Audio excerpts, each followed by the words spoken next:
Congress party BJP తెలంగాణకు చేసిందే లేదని బీఆర్ఎస్ వర్కింగ్ ప్రెసిడెంట్ కేటీఆర్ అన్నారు. రాజన్న సిరిసిల్ల జిల్లా వేములవాడలోని మున్సిపల్ ఎన్నికల ప్రచారంలో ఆయన పాల్గొన్నారు. కాంగ్రెస్ పార్టీ దొంగ మాటలతో అధికారంలోకి వచ్చి అడ్డగోలు హామీలు చెప్పి పదవెక్కిన తర్వాత ప్రజల్ని మోసం చేస్తోందన్నారు. ఇస్తామన్న 6 గ్యారంటీలలో కనీసం ఒక్కదాన్నైనా అమలు చేశారా అని కాంగ్రెస్ ప్రభుత్వాన్ని కేటీఆర్ ప్రశ్నించారు. మళ్ళొకసారి లంగ మాటలకు, మళ్ళొకసారి దొంగ మాటలకు మోసపోతే గోసపడేది మీరే. ఈ ఎలక్షన్లతో మేమేం అధికారంలోకి రాము, కానీ కాంగ్రెస్ కు బుద్ధి చెప్పే అవకాశం మీకు వస్తుంది. కాంగ్రెస్ కు సురుకు పెట్టే అవకాశం మీకు వచ్చింది. ఇక బీజేపీ వాళ్ళు ఉన్నారు, ఇక వాళ్ళు కూడా సందిట్లే సడమి అని వాళ్ళు కూడా దొరికారు. వాళ్ళు ఏం చేసారు అసలు 12 ఏళ్ళు మనకు.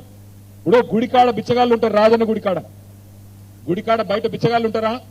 వాళ్ళు ఏమంటారు, అవో రాజన్న పేరు మీద 5 రూపాయలు వేసిపో బిడ్డ అంటారు. బీజేపీ వాళ్ళు కూడా అంతే. దేవుని పేరు చెప్పి ఓట్లాడుకున్నాడు తప్ప రూపాయి పని చేసినారమ్మా ఏంలాడ. గుడికి పైసలు తెచ్చిండ్రా, బడికి పైసలు తెచ్చిండ్రా, బుడ్డ పైస పని చేసిండ్రా. మరి ఎందుకు వేయాలి బీజేపీ కోటు?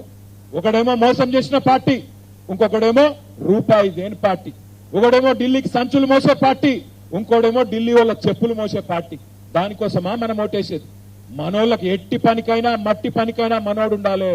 మన తెలంగాణ బిడ్డ, మన తెలంగాణ తెచ్చిన నాయకుడు కేసీఆర్ గారు ఇవాళ కారు గుర్తు మీద మీ దగ్గరికి బంగారం అసలు క్యాండిడేట్లను పంపిండు, వాళ్ళని గెలిపింది. మళ్ళొకసారి లంగ మాటలకు, మళ్ళొకసారి దొంగ మాటలకు మోసపోతే గోసపడేది మీరే.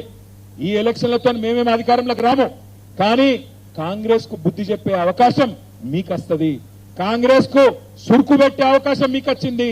ఇక బీజేపీ వాళ్ళు ఉన్నారు, ఇక వాళ్ళు కూడా సందిట్లే సడమి అని వాళ్ళు కూడా దొరికారు. వాళ్ళు ఏం చేసారు అసలు 12 ఏళ్ళు మనకు. ఇప్పుడు